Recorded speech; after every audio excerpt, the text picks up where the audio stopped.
It's tough because JMO, in the small sample size we have, you saw or you've seen the flash. You saw the big play he made against Minnesota. You saw what he could be.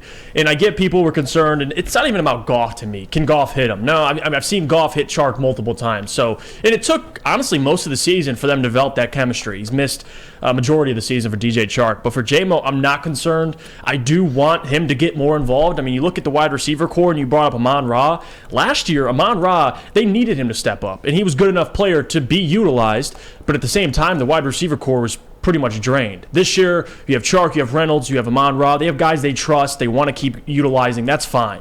But don't tell me you can't get JMO involved at some point instead of just throwing him down the field. That there's more. JMO brings more of a skill than just being a deep threat. With his speed, you have to be able to utilize that. He wasn't a deep threat at Alabama, and before you all freak out and say, "Oh, what is he talking about? This guy's crazy."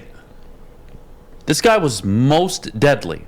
Yes, of course he could run the deep routes. Get him the football. You get him the ball early on screens. You get him in underneath patterns, play action.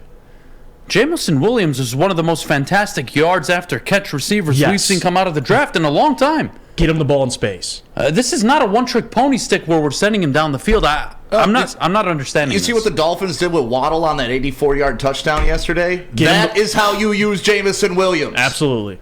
And Tua criticized. Can't throw the ball downfield. Look how it's working out. I don't need Goff to throw the fucking ball downfield just like I don't need Tua to. Yes, and this is honestly... I'll scheme my receivers open, throw them the damn ball 10 to 15 yards down the field, and let them do the work. And I'm going to say it. Ben Johnson deserves... I don't know if it's Ben or Dan. Somebody deserves some of this criticism. I mean, don't tell me you can't utilize JMO. And it's tough because you brought up Jeff. The difference is JMO plays a position where he is dependent on the football. You can't say, well, JMO... Well, he's not even on the field. That's the problem. And when he is, he's not utilized at all.